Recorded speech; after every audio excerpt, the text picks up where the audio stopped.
Goedemiddag iedereen en welkom bij onze tweede EdU Talk die we organiseren vanuit het departement onderwijs samen met de collega's van Vleva. Net zoals vorige keer merken we dat er een hele grote belangstelling is. We hebben meer dan 150 deelnemers vandaag aan het webinar.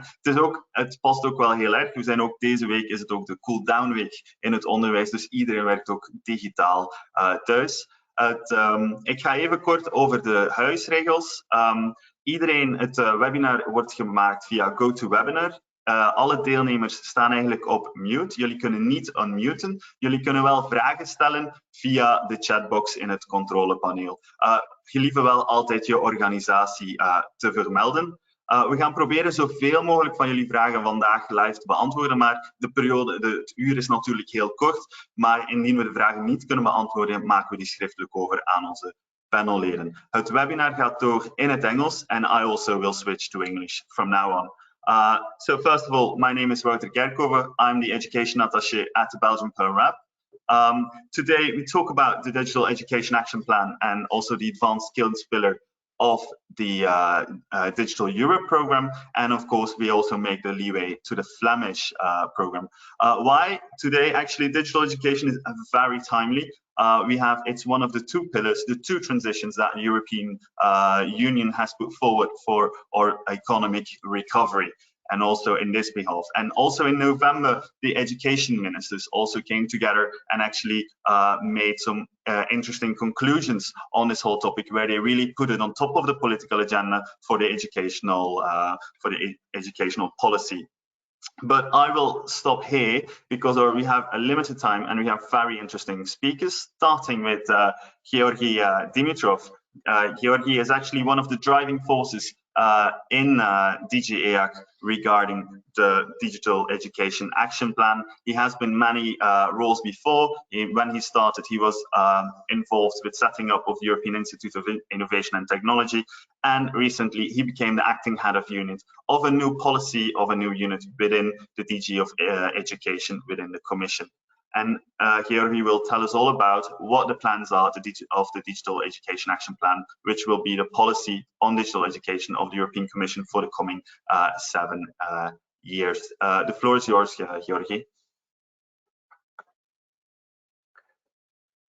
Yes, good morning or good afternoon, and thank you very much, Wouter, for introducing me. And I'm delighted to be part of this discussion with the Flemish colleagues and with the ministry, and also with my colleague from the Commission.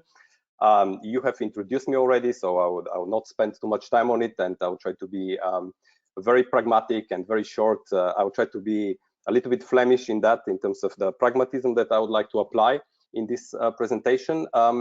I will walk you through some of the key parts of the Digital Education Action Plan. And in fact, we can perhaps start with the next slide and essentially say that, first of all, we have adopted this Digital Education Action Plan last end of September, together with the European Education Area. And this action plan consists essentially of two documents. One is a so-called Commission communication, which is a policy document, a shorter policy document, and the second one is the evidence base behind the whole rationale and why we do what we do, which is the staff working document, which some of you may find also useful for research purposes. If you go to this QR code, you will of course find the documents. And perhaps introducing now with the next slide will be the context of the entire exercise. I want to stress that we have embarked on the Digital Education Action Plan already with the arrival of our President von der Leyen, who has decided in her political guidelines in the summer of 2019 that there should be a new Digital Education Action Plan, which should address a couple of important challenges, and this has been announced as the type of high-level initiative that it is. We see the action plan very much in the context of the Europe Fit for the Digital Age policy. I want to stress that point, that this is not something which is done only by education and training people for education and training only, but it is really part of the overall story of as you said, Walter, of our current time, which is the transition, the digital transition, next to the green one, of course, but we're focusing now on digital. And education training, of course, are not isolated from that. And if anything, you introduced also nicely that the interest in this topic has increased quite dramatically. We are not starting from scratch, but building on the first action plan, which we developed as I would call it kind of a prototype to test out to what extent an integrated approach on digital education is the right answer for the policies that we develop at the EU level. This was a much shorter time frame, and we just closed it, so to say. And we have seen some very good practices there, some successes, of course, many things that we can and we have learned from. But we are building on something that was there. And of course, while we were working already in the early part of last year, COVID came and practically changed the entire environment. Last but not least, very important point, you mentioned it with Digisprong, but also with the Recovery and Resilience Facility, which is the umbrella here that the Commission has proposed. Of course, digital education is a very important intervention area, and I can already, testify, and I'm sure that my colleague from DigiConnect will also say so, that a lot of the interest now when it comes to digitalization really comes to digital education. And I'm very glad that here also Flanders is actually a very good example. With the next slide, perhaps I can say a couple of words around the approach we take towards developing this policy. Well, we have reached very, very broadly out to the stakeholders, because this is a fundamental part of the way we have started to work on the Digital Education Action Plan. We have had multiple targeted stakeholder consultations. You are seeing here a couple of pictures where you see also some high-level representatives of the European Commission, Commissioner Gabriel, the one for Education, Training, Research and Innovation, but also Executive Vice President Vestager, who has been also very involved in this, as well as our Vice President Skinas. You see the European Parliament. So we have tried to reach out to not only politicians, however, but of course to the society at large. And we did that with the open public consultation, which ran between June and September, and which actually was very, very successful when it comes to the response rates. We have never thought that we're going to get that level of response during the summer, which was of course not the usual summer. And we received more than 2,700 contributions and over 200 position papers from all across the society. The bottom line here is that we have been very, very open to the stakeholder lessons, and we have taken a lot of it into account. And the next slide basically only introduces you the breakdown of what I just described in terms of numbers. You see here the numbers on the left-hand side. You see the breakdown in terms of individual versus institutional. So these are the icons which have kind of a head, you know, here in the middle, and then there is the building. So these are the institutional responses from companies, tech companies, big tech companies, to large associations representing civil servants, teacher associations, and so on and so forth. With the next slide, I would like to say a couple of things on what we have found out in terms of the results of those consultations. Of course, not surprisingly, the COVID-19 crisis has been basically the primary experience for most of those that have participated. For many, it has been, in fact, the first time they experienced distance and online learning, which many, in fact, equate to digital education, which I would like to stress here that it is entirely a different thing. It's just a modus of providing, let's say, education in a very specific circumstance. But of course, this is the first time many have seen this in action. To be specific, 60%, I think, of our respondents. We also have seen that digital capacity and infrastructure things have been identified really as a critical element. This is not new. The Commission has been repeating this for many, many years with our programs, but of course now it has become a question of access or not having access, and in that sense, very, very critical point. And then we see some divergences between the groups. Lots of different perceptions with view of parents also involved in this, but also teachers. And I think that what we have seen, interestingly, is the very high awareness about the question of how people deal with this type of, let's say, digital education provision. And here I want to highlight just the word mental health, because we are all human beings, and there is a social aspect, which of course needs to be catered for. Of course, that is a topic which continues to be extremely important, and even right now. The question of deepening socioeconomic inequalities and the new divides is one that is a constant theme across the consultations, and in fact across the situation in the member states. Now, perhaps with the next slide, what I can do is to mention just in a few words where we have been told by the stakeholders that we can add value, because I think it's important to stress here that we are in a context of subsidiarity. So the Flemish government is responsible for the education provision, and this is the case for all the other governments in the EU. And the question is, what is of EU added value, and what is perhaps done better by those that are actually responsible for it? And we have just presented some keywords that, let's say, teacher competence and development and training is a topic which many have considered really an important part where EU can share and promote learning. The question of connectivity and infrastructure comes very, very close to it, as well as the support for, let's call it, institutional strategies on digital education. Because it's not just a question of individual competence, but also whether the organization, be it a school or even a university, has a strategy. Disadvantaged groups and also the question of high quality European online resources have been also among the top themes. And a strong message we got is that there is a need for a enhanced cooperation among the different stakeholders. And this across sectors, but also across countries. Perhaps the next slide can then present briefly what are the key aspects that we have taken, if you like, the fundamental underpinnings. First of all, we are looking at digital education as technology use in education and improvement of digital skills and competences. So we do see this as the two sides of the same coin, and we think that they are mutually beneficial.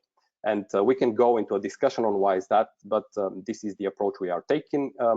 And we have also proposed to extend the scope of the new action plan. I mentioned the first one, which was actually only focused on formal education. Now we are going into lifelong learning, given also the expansion of digital technology. It was mentioned by Wouter, we have now proposed a longer duration for the reason, for example, to align this action plan better with the programming period of the EU and the different programs that we have. And importantly, digital education is now a strategic priority for the context of the development of Europe which is fit for the digital age. So if I may try to be even a bit ambitious here, I would say we should not only excel in digital technology production or deployment for, let's say, purposes of industry, but we should also aim to be also very, very good when it comes to digital education for our education and training systems. Recovery and resilience plans, I think I have mentioned that it has become one of the key topics, I would say, from my preliminary experience with what I'm seeing from the member states.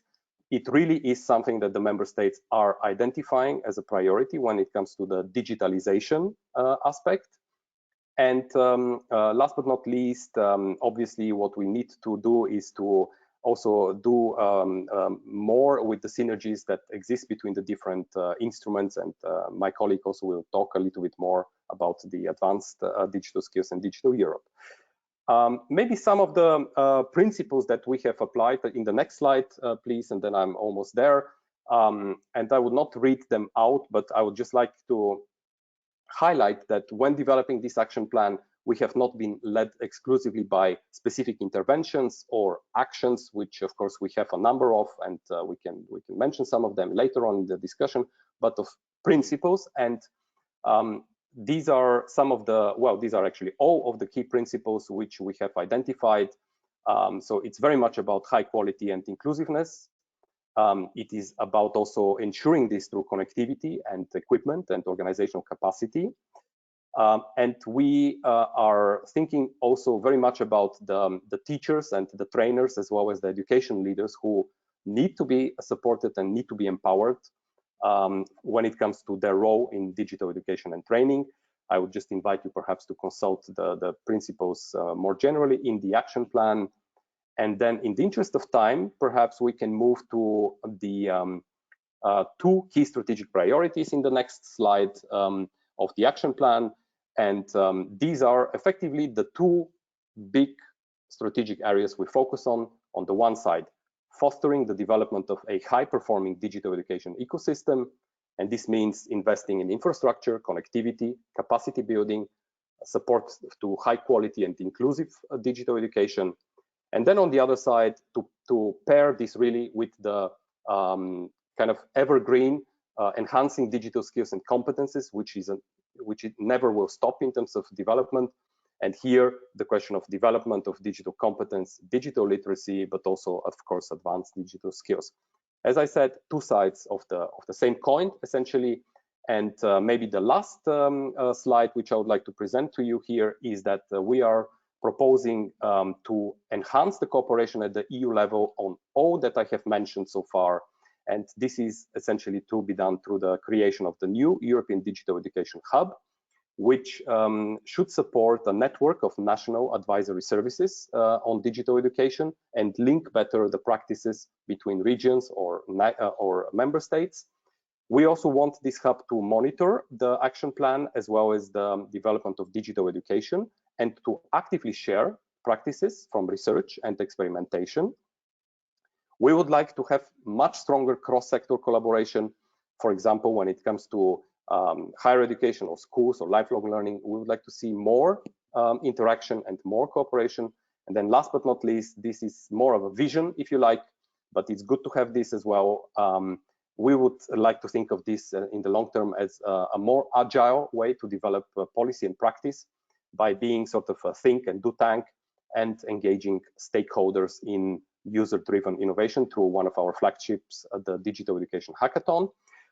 There is something on international, which is in the next slide, but in the interest of time, I will skip it. And I would like to thank you very much for your attention. You can also get the slides, of course.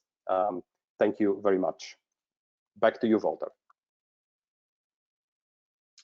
Thank you so much, Georgi, to put for us all the big objectives of the plan and the goals. And I think we can come back in the panel, maybe more concrete to some actions that you mentioned already before. Now we turn, actually, we've done the digital education digital action plan, which is really the education action plan. But next to it, we talked already before it, you also have this broad strategy of the digital transition. And for that, Europe has the Digital Europe program, which is the underpinning this broad strategy. And for that, in that, there is this advanced skills part, of which Mrs. Silvia Mericio will give us the introduction.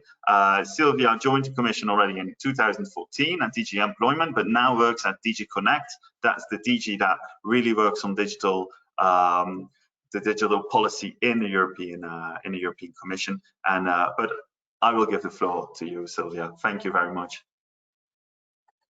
Thank you, voters. Good afternoon, everyone, and it's a pleasure to be here. Actually, we will now zoom in one of the parts of the Digital Education Action Plan. Georgi has mentioned before me, this is only one of the aspects on which the Digital Education Action Plan focuses, and it's related to the advanced digital skills development and the new funding program for the budget 2021-2027, the Digital Euro program. So if we go to the first slides, I would like to give you an overview why we are now focusing also on advanced digital skills. In our unit, we also monitor member states' performances in the area of digital. One of these is the human capital dimension.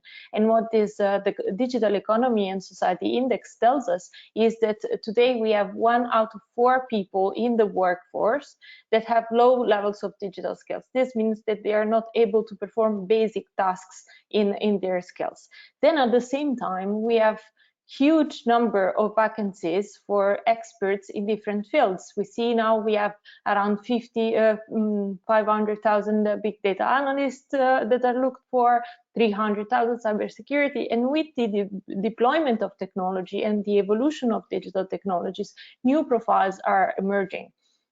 We also see these shortages on the side of the companies. So 64% of companies, they have difficulties in recruiting this kind of people. This, if you click again on the slide, this is an impact on the adoption of digital technologies. And it constitutes a big barrier. Now you need to click again.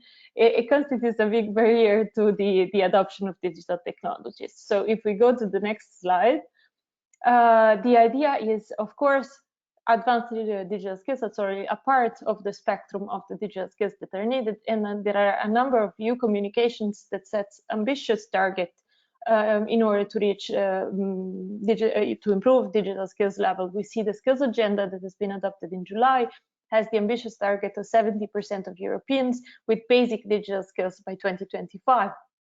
Then again, also the Digital Education Action Plan sets the target for what concerns students and students that perform well in information literacy. They want to increase it by 2030. And again, the data strategy that points at the shortages and wants to increase the number of data specialists which are able to use data and AI in the economy. Then if we go to the next slides, this is a bit the reason why we thought that should be something very specific for these advanced digital skills.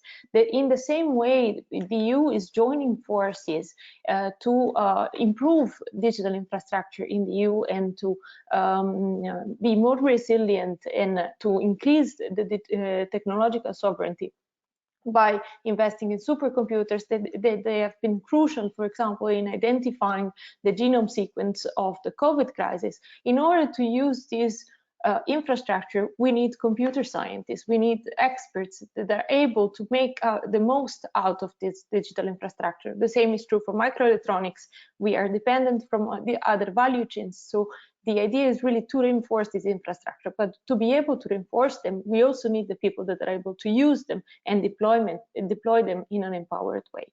So if we go to the next slide, this is the reason why we decide to have a small part of this new Digital Europe program, which is a program really devoted to the improvement and enhancement of digital technologies deployment in the EU economy. Here you will see it has now a total budget of 6.5 billion. It's smaller than other programs, but it really addresses a need, which is the one about spreading the digital technology. It is composed by different parts. Almost 30% of the budget is devoted to the purchasing of high-performance computing. These are the supercomputers that I mentioned before. They are super powerful machines that are able to perform tasks at an amazing speed. Then data and AI. Here, the idea is to collect the common EU data space and use them, of course, for the benefit of the citizens. Cybersecurity. Of course, we need to reinforce our defense in the cyberspace. And then digital transformation and interoperability, which is really about making these technologies used in the economy and for the benefit of the society. Finally, you see is the smallest share. We have the advanced digital skills pillar. The idea here is to support, as I said, the development of the infrastructure by equipping people with the dedicated advanced digital skills. The budget for this pillar is almost 580 million over the 7 years. If we go to the next slide, we see a bit the interventions that are planned in this area. The main part of the budget, resources will be devoted mostly to the design and development of new and strengthened education programs and training programs in key capacities, key advanced technologies.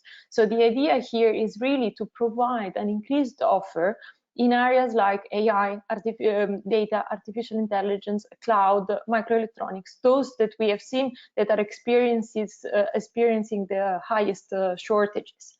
We can do this through a full-fledged master program, a bachelor program, tertiary education, but also by designing short-term training programs that are aimed also at people that need to be reskilled or upskilled. They are already maybe in employment, but they need now to acquire new skills related to these technologies. Then again, a small part of the budget will be devoted to traineeship in key capacity areas. So I said before, with the budget of the Digital Euro program, we would like to purchase these super fast computers. And we believe it will be a big possibility for students to be able to go and test and learn how to use these machines. Then there is an action which will also support the digital transformation of the education, which is more related to the use of digital technology in the education. And finally, the Digital Skills and Jobs platform. This is supposed to be a one-stop shop for all the activities and the training opportunities that are designed, whether with the EU support, but also that are designed and made available by member states, for example, or by private organizations for all citizens to upskill and have access to training in advanced digital skills. This will of course be linked to the education hub that Georgi has just mentioned. So if we go in the next slide, we see a little bit what is the structure, the support that we would like to make available through the Digital Euro program for the development of these training and education opportunities. The idea is to target different partners and to encourage them really to work together and to form structural cooperations. We see that the partners that can be involved and can be beneficiaries of these opportunities, they are universities, vet institutions, excellence centers in AI. Of course, the technology side is always very important, high performance computing, cybersecurity. Then the digital innovation hubs, which are structured, devoted to help companies and SMEs in particular to acquire new technology by giving them advice and testing technologies before investing. And then, of course, the business side, it's also an integral part of this action. The idea is really to reach excellence, to improve the quality of the training opportunities available by, as I said, forming cross-border cooperation, specialized really in digital domains, but also in the use of some technologies in specific sector. I think about, for example, health and AI, or health and high performance computing. So this kind of application. In order to have very good quality training opportunities, we also need to attract the best teaching staff. Sometimes we experience difficulty in retaining the teaching staff in universities or education institutions in this discipline in particular. So this is also an incentive. Then it will be possible to purchase technical equipment, sharing facilities, and support to students in order for them to be attracted to be trained in this discipline. If we go to the next slide, we will see that there are already some actions that are ongoing in this field. We piloted one of the actions, which is the one devoted to the support of master programs during 2020. In February 2020, we launched this pilot call for 4 networks of universities together with SMEs, AI Excellence Center, to design and deliver new master programs in AI. So 2 of them, they will be really focusing on top-notch education for AI specialists, and the other 2, they will specialize on one on the use of AI for public services, and the other one on the use of AI in healthcare management. You have in the slide the link to the dedicated call. I will stop with the final slide. If we go to the next slide, just an overview. The Digital Euro program, of course, it's only one of the programs dedicated to the support of advanced digital skills. Then we have all the other programs which are also supporting different level of skills, because as I said, advanced digital skills is already a very a small part on what is needed in the spectrum of digital skills. We have Connect Europe facility, which invests in in digital infrastructure and connectivity. InvestEU is a financial instrument. Horizon Europe, you know, it needs no introduction. The same for European Social Fund, which in this programming period will have a special regard on the basic digital skills development for all the citizens, and of course the famous Erasmus+. We have, in the end, the Recovery and Resilience Facility, and Georgi has already mentioned it.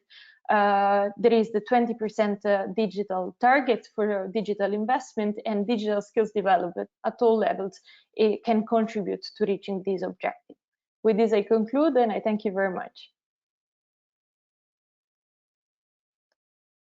Thank you very much, Sylvia. And I think the last slide is very timely because you mentioned the recovery and facility, which is a huge budget. And of course, Flanders has decided in their own Relance program that a big chunk will be devoted to digital education and the transformation of our digital education. And for that, I call on the next speaker, which is my colleague in the ministry, Jan de Kramer, who will give his first view and who's really the driving force in our horizontal policy unit within the ministry behind digital education. So he's better placed than, there's no better person than Jan to give us an insight in the Digisprong. And for that, we go from European level, we go to the Flemish level. Jan, the floor is yours. Thank you very much. So I don't know, Leah, if you can put up the presentation.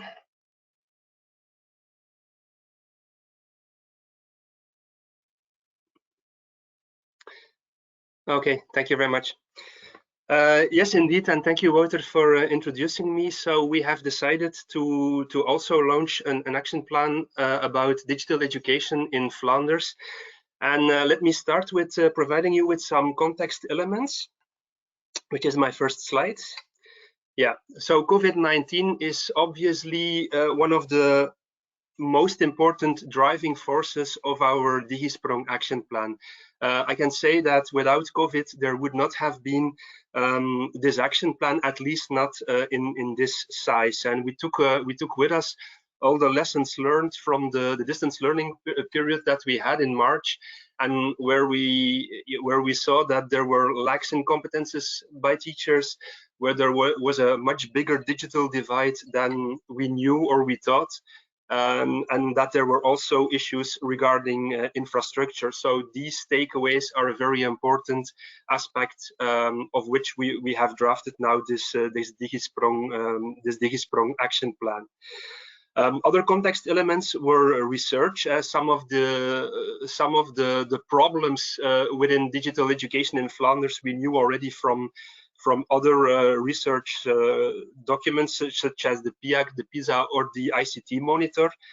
For instance, the fact that part of the infrastructure in schools is outdated was already quite clear from the ICT monitor. And then also a major curriculum reform, which was already taking place, but this is also a very important baseline, a very important aspect of why we have this action plan right now.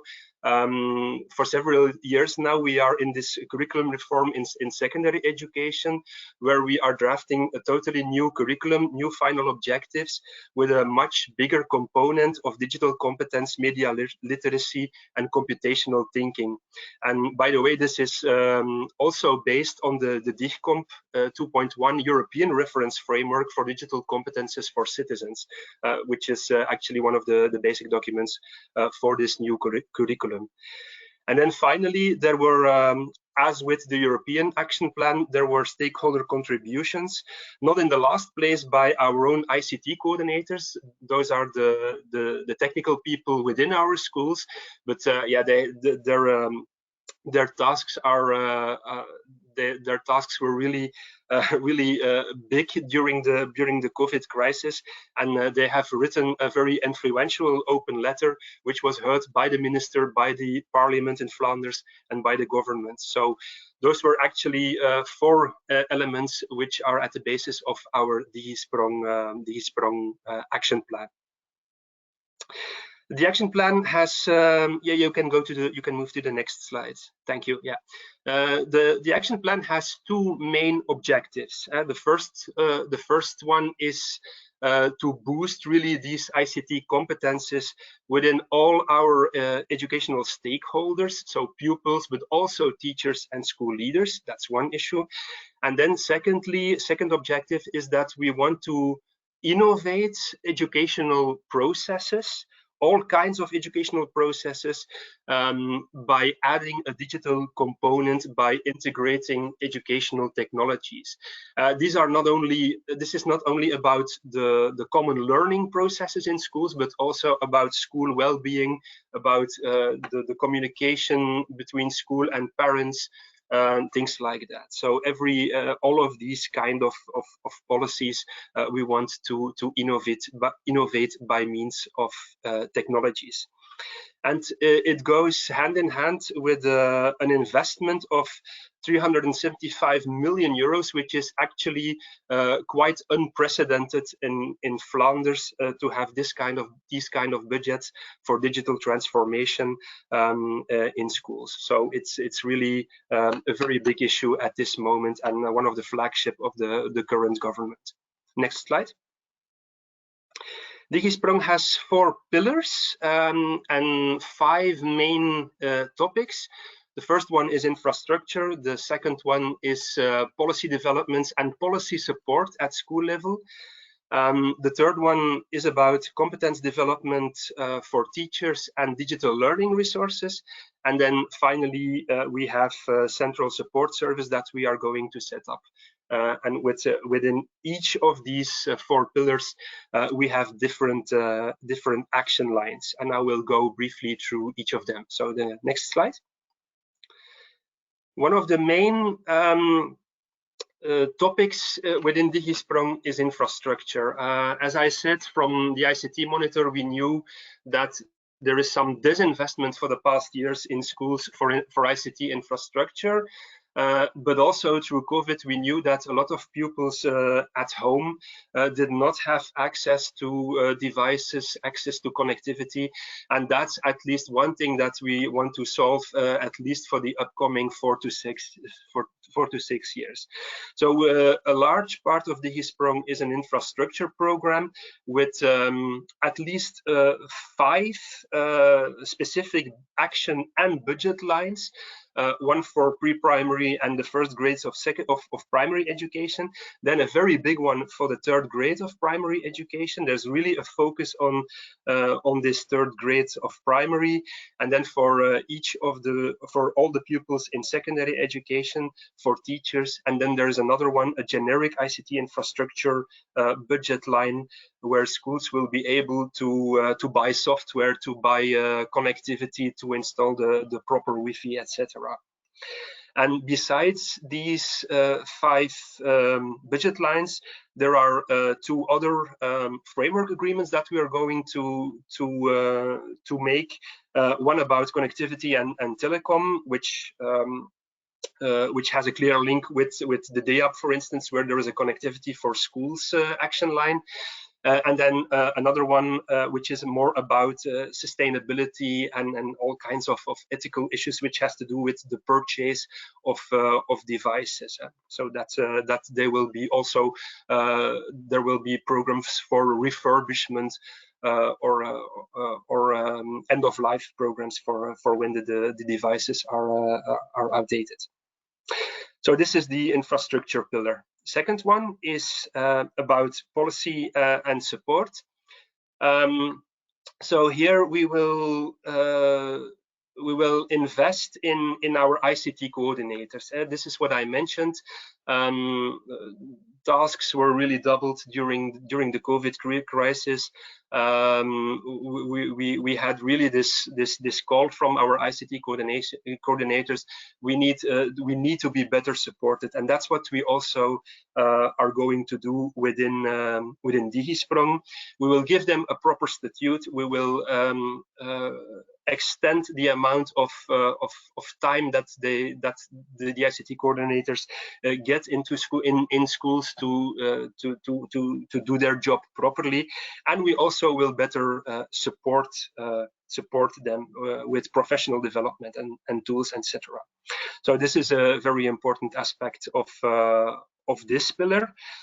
Besides that, we also want to improve school policy developments, and also here important in the European context, it's worth mentioning, I think, that the selfie tool, the European tool, will be redistributed to the schools as a very important tool to effective ICT policy planning at school level. Besides this, we also have applied for a technical support program. That's the next slide. At the European Commission, and it was granted at the end of last year. So there will be a structural reform support program again about the ICT coordination at school level, and the aim here is to have a kind of transformation program where we move away from the ICT coordinator who is like doing his job on his own island towards more integrated approaches where broader ICT teams can tackle the ICT issues at school level. And here we are granted this project from the European Structural Reform Funds, and yeah, we are now in the startup of this project. So that will be an add-on to Digisprong and to the more budgetary aspects of ICT coordination in schools. Next. Yes, the third pillar is, as I said, divided in two elements. We have here the competence development, which is aimed at teachers and school leaders, and there will be again a whole set of in-service training provided for different target groups and for different topics, such as media literacy or specifically for VET teachers. And a second way that we want to work on competence development of teachers is then to focus on the future teachers by support for initial teacher training institutes. And here it is also important, I think, to mention that, again, we will use one of the European reference frameworks, EDU, which is for teachers. It's explicitly mentioned in Digisprong that we will use this as the central references framework for all the teachers, the digital competences actions that we do. So all the organizations who are working with initial teacher training and with in-service training in the context of Digisprong, they will have to work with EDU as a reference framework to develop their in-service training programs. Next. The second part of the third pillar is about learning materials and digital learning environments.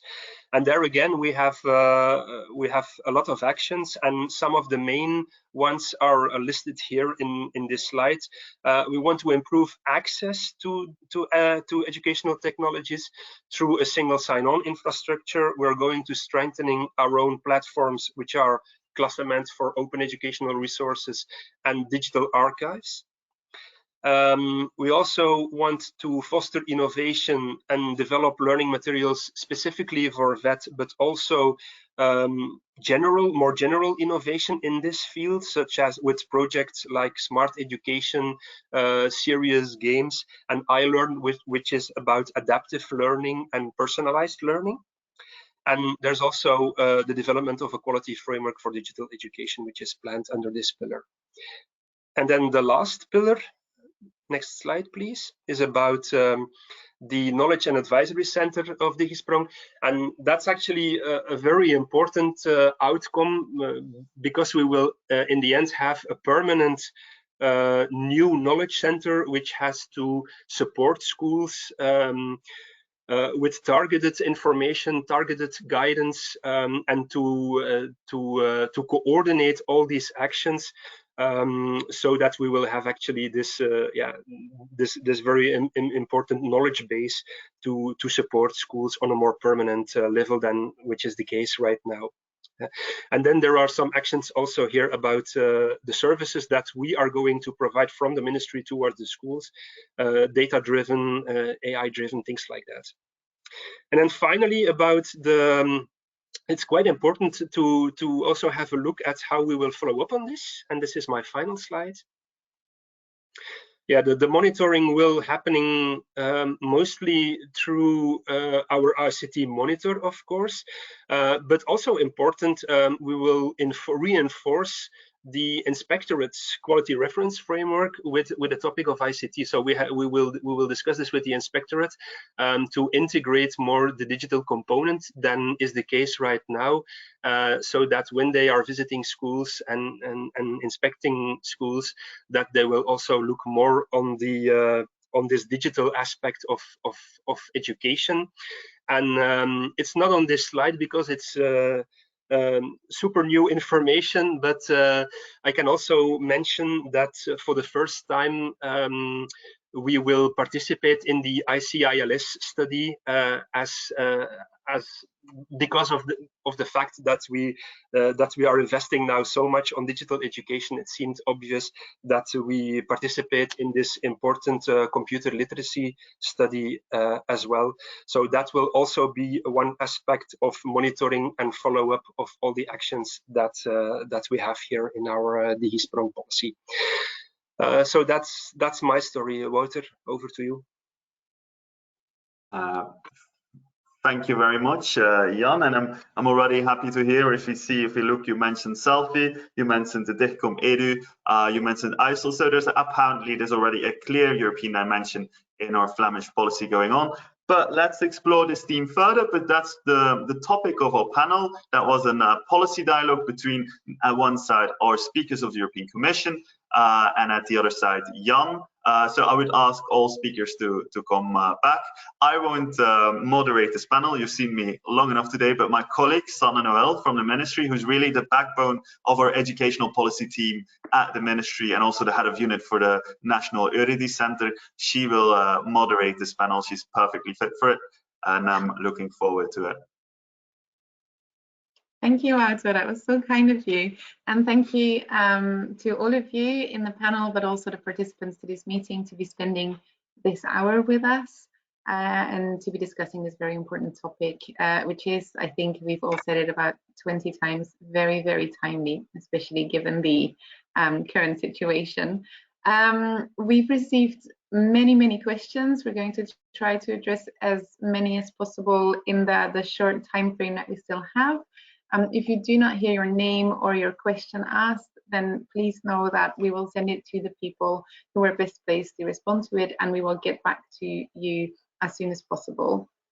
So all questions and all answers will be shared within the audience of today. As a starting question, I would like to hear from all of you how you see that the Flemish and the European policies and actions can actually reinforce each other, so that they don't exist on separate islands, but that they really complement each other and make each other stronger. I don't know if there's anyone who's very happy or looking forward to answering this question first. Otherwise, I'll have to ask them. Yeah, okay, Georgi, thank you so much. You can just switch on your mic and start talking. Thank you so much. Yes, thank you, Sanne. And I think that this is an easy question because the commonalities are obvious, starting from the objectives that you identified, Jan, and thank you also for your presentation, but also down really to the level of the actions that you have described. And I want to perhaps zoom on two or three. So I think that what we are very happy is to see that you have this Digisprong. First of all, I mean, well done for that, and really big kudos for this. It's really, I mean, it is fantastic news what you have described. It's a game changer. I know that because I've been working in this field for long enough to know what that means. And we will obviously support you in this process, also with with our advice and so on. I think that what we see very obviously is that you are taking the infrastructure together with the development of competences in one, and this is critical. And I think coming back to the concrete levels of synergies, I think, for example, what you have described with the quality framework for digital education is something that we are also going to look at through two specific actions, notably the digital education content framework that we want to promote, which is about building on the cultural and the creative diversity that we have in Europe, but also looking into questions such as interoperability, verification of content, multilingualism, which is very important for Europe, not for other places, but this is for us very, very important. And the question of instructional design, how this can be supported. And I think that between your work and our work on the digital education content framework, there could be very strong synergies.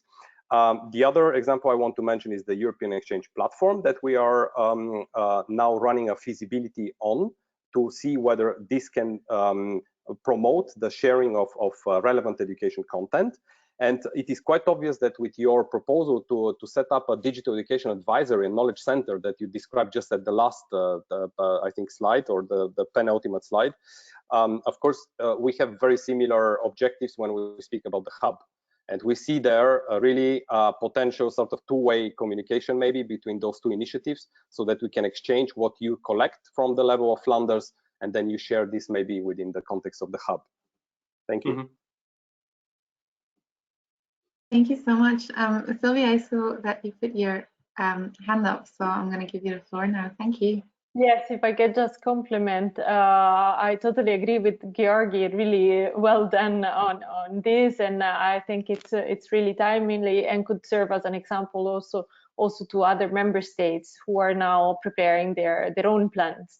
So definitely a good example and a very high benchmark to compete with. So, and I also wanted to add on, for example, you spoke about the fact that the importance of having ICT computer science, and you also mentioned computational thinking in the curricula. This is this is something that it's extremely important also to train students and to have to equip them with the digital skills that are necessary also to continue a career and then be fully proficient in digital and continue a career in digital technology. So this is also an important factor, despite it doesn't act on the tertiary education level, but this is something that really we have seen it really helps students to become familiar with the concept of coding, computational thinking. The earlier they become acquainted with this concept, the easier is the transition then, or the continuation of a career in digital technology. So really, I wanted to point it out this. Yeah, if I may, Sanne, just comment on that as well. Yeah, 3 points. What concerns the reference frameworks, DigComp, EdU. Yeah, for us, it's quite clear that we fit this into a European policy. That's clear. Those reference framework, they are very complete. They are really qualitative, well developed. So why would you like reinvent the wheel there? Oh, so we will use those reference frameworks for sure, and it will help us and our teacher trainers and in-service trainers to to start from a common language on what competences teachers would need, for instance. That's one example. So there's already quite an important synergy, I think. Secondly, on all different topics from the DEAP and Digisprong, yeah, it's quite obviously that there are topics that we can like really work on together. Connectivity for schools is like is an action within the DEAP, and it's a separate action. Also, the telecom action that I mentioned in Digisprong. The same counts for everything which has to do on artificial intelligence, data literacy, learning analytics, so forth. So that are really common priorities, I think, for Flanders as well as for the European dimension. And the third thing is that I really hope that we will be able to strengthen each other's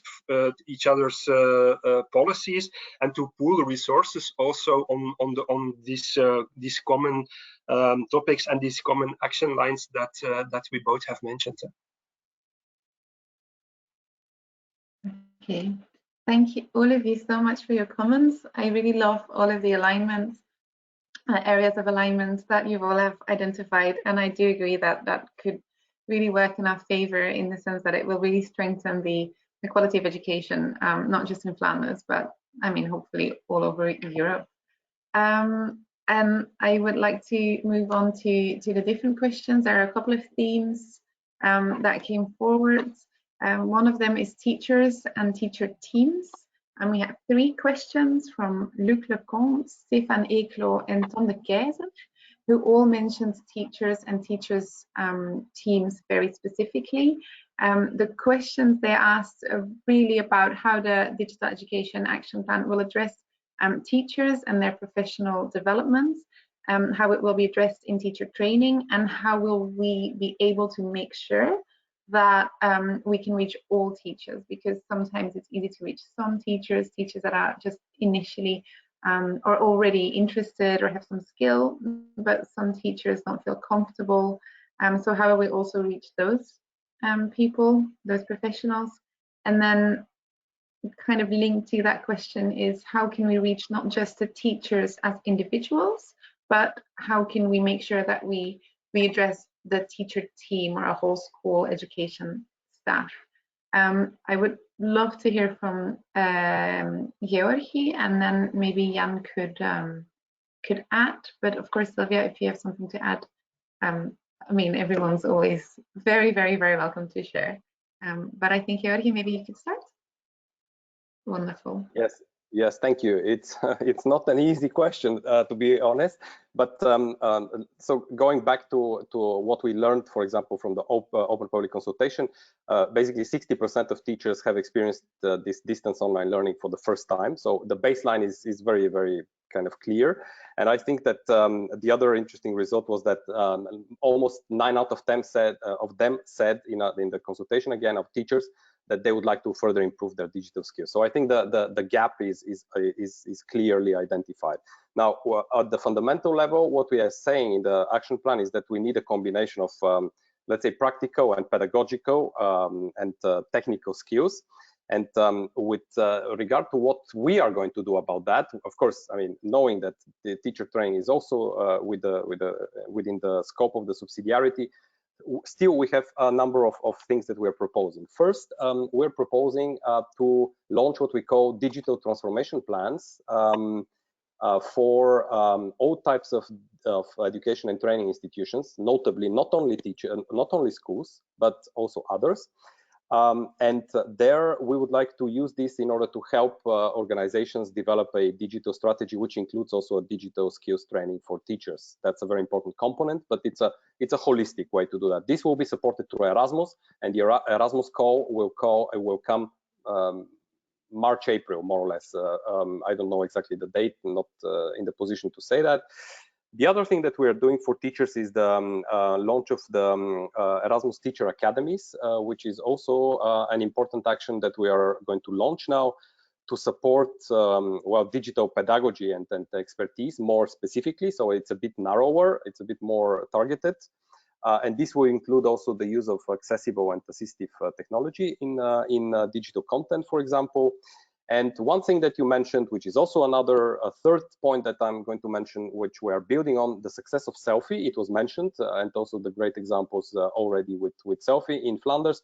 What we are building on, what we are doing is building on this success, and we are going to launch Selfie for Teachers at the end of this year. And Selfie for Teachers will be targeted, as the name says, only to teachers.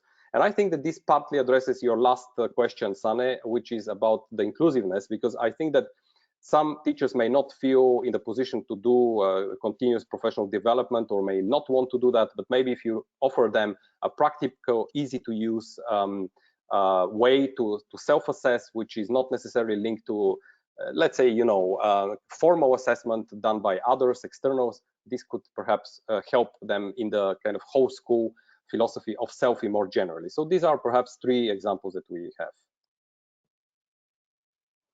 All right, thank you so much. I think that was super clear. I'm going to now hand it over to Jan. He was also the person who initiated me to selfie, because I had no idea we had this, and I remember one of our first conversations was about this tool in particular. Yeah, well, first of all, what teachers and school leaders should be able to know and to do in terms of the digital education, I mean, there the answer is digicomp EDU. I mean, what I want is that we all agree on that. And we, I mean all the stakeholders in Flanders who are working in this field. So that's an important issue, I think, so that that everyone looks in the same direction when it comes to which kind of digital competences educational stakeholders actually need. That's an important one.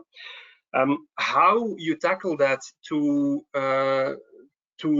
then move to effective teacher training programs, that's of course a whole other question. The needs are very big, which also calls for a differentiated approach.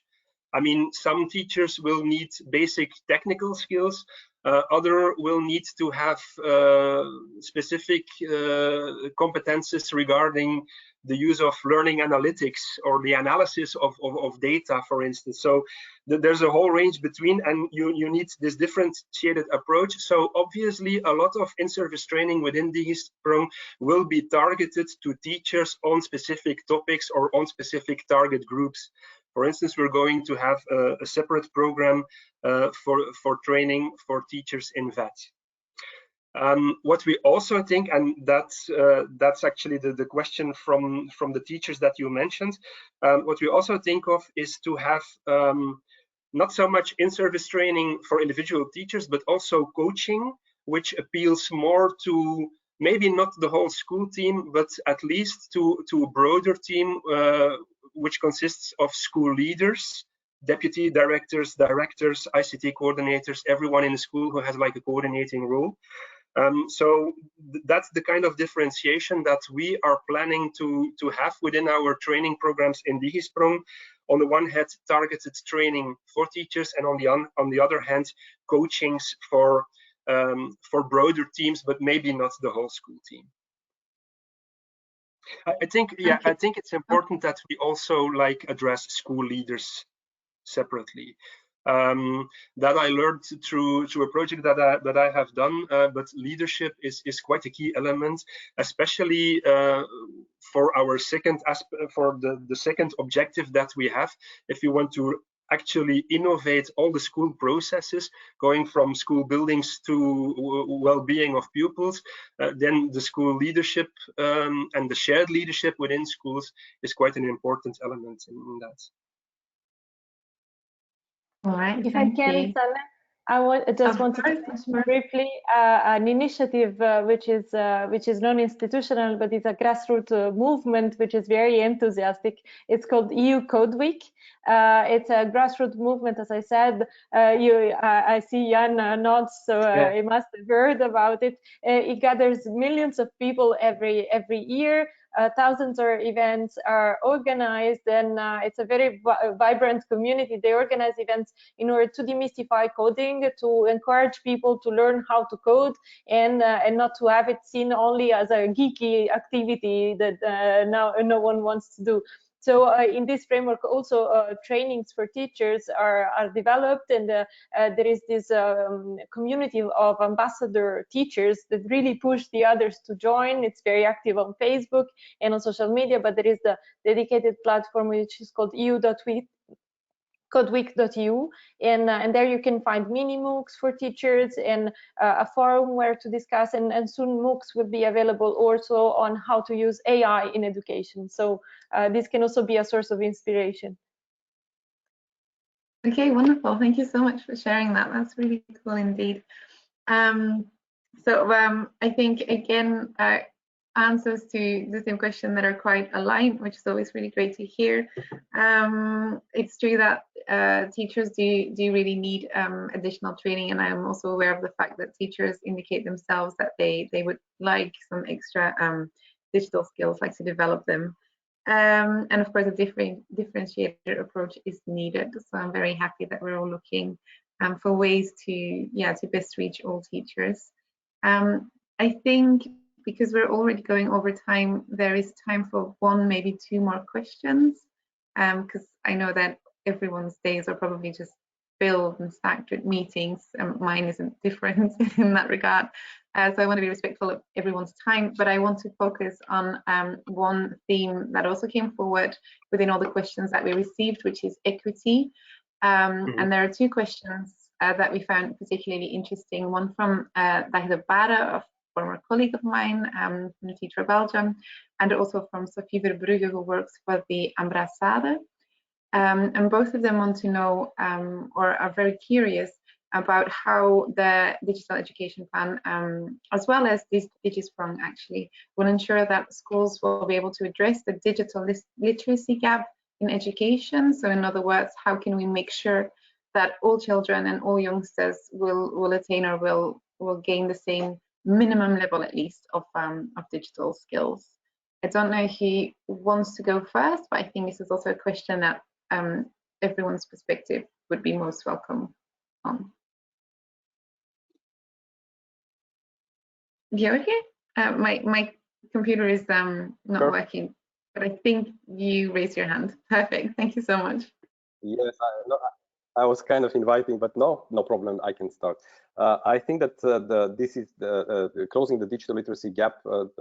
I would say starts with closing the general infrastructure gap, and this is where I think we should first of all focus on. And what we have proposed in the action plan in particular is the gigabit connectivity action here, together with our colleagues. And what we are suggesting in particular is that we are looking at gigabit or 5G type of connectivity for education training institutions, and this includes also schools, which is going to be also targeted at areas which have specific, if you like, the remote areas or rural areas. And I think that this should be, in fact, something that should be replicated as much as possible across the member states. And we see that this is happening through the recovery and resilience plans, because this is only as much as the Commission can do with the action plan. But this is really a fundamental condition to close this gap, because otherwise no literacy can build on that. And then when it comes to the question of digital literacy, well, it was mentioned that Belgium will, Flanders will participate in ICUs, and this is one of the ways to ensure transparency. When it comes to digital literacy, we have to know actually what the students are capable of, and this is the study that is supported internationally. So far, 7 member states are part of it. We have an ambition that this will be going up to 20 for the next ICUs round, which is in 2023. And we have also proposed a specific target for the question of digital competences of 13 and 14 years old at the EU level, and the target is basically to bring it down to under 15% by 2030. These are, of course, high-level actions, but these are 2 examples where I would just give forward to this question. Thank you. Yeah, digital divides, as I said, it was very underestimated until COVID-19 made it very clear, and we actually didn't know that the situation in some households was so bad, and this was also not clear from research. So as I said, it's one of the main background elements, context elements for Digisprong, and actually you could say that Digisprong was written and defined to overcome this digital divide. 2 elements from Digisprong on this topic: the fact that we emphasize so much on one device per pupil is actually to overcome these infrastructural barriers that some of our pupils and quite a lot of our pupils have. And then second one is that within the Knowledge and Advisory Center that we are going to set up, the Digisprong Knowledge Center, one of the profiles that we tend to attract there is specifically someone who takes care of e-inclusion, because it's also quite a complex issue. It will not help to give everyone, it will certainly help to give everyone a computer, but you're not done then. You have to look for the connectivity. Connectivity is not something that as an education department, as a Ministry of Education, you can tackle alone. This is not about education alone. It's going a lot broader. Parents would need connectivity also for tax paying, for youth camps subscriptions, for cultural things, etc. So it's not about education alone, but we tend to have someone at the Knowledge Center to really take care of these problems, and to negotiate with welfare organizations, with telecom operators, to also work on the digital skills of parents, and to provide incentives for parental involvement, etc. So those are two elements that I want to highlight in this discussion on digital divide: the infrastructure part, and the fact that we will really look into this from the moment that the Knowledge Center is up and running. Yes, I totally agree with Jan that this starts also in parallel with the education system. So it is important that this basic level of skills are everyone needs this basic level of skills. One of I was thinking one of the Recovery and Resilience Facility, together with the other structural funds that I mentioned it before, the European Social Fund has a special regard in this programming period for measures to equip most vulnerable citizens with basic digital skills, which are those that allow people to have access to social online life and online services. On the other side, what we would like also to do with the development of the Digital Skills and Jobs platform, the one-stop shop I mentioned before, is really to provide a training offer which is easy to access, is for free, and is translated in different languages. So if people have at least a minimum level of digital skills, that they can go online, they can find high quality training content which is available in their own language for free, and it's monitored and it's checked by the European Commission. Thank you so much. I think we have to stop here with the panel. This is really a pity because my next topic was lifelong learning in this framework, which just is a perfect fit with the answers that you just it's just given us. Unfortunately, we will have to do that via emails. I see that Wouter's popped up, and that's really his way of telling me to end my sentence. Thank you so much for all this input. It's super valuable. Go on, thank you, Sana, and very much thank you to all speakers, to Giorgio, Sylvia, and Jan.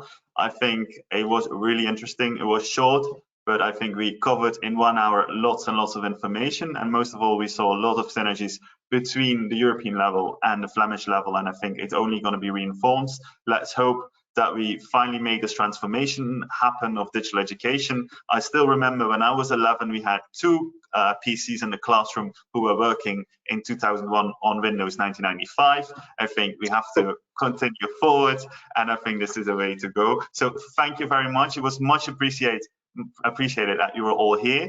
Also, I want to thank Sana for moderating, and I want to thank 2 persons in the back. It's Maarten from Vleva and also Lea, who made this technical possible. Also, just one point, we mentioned a lot of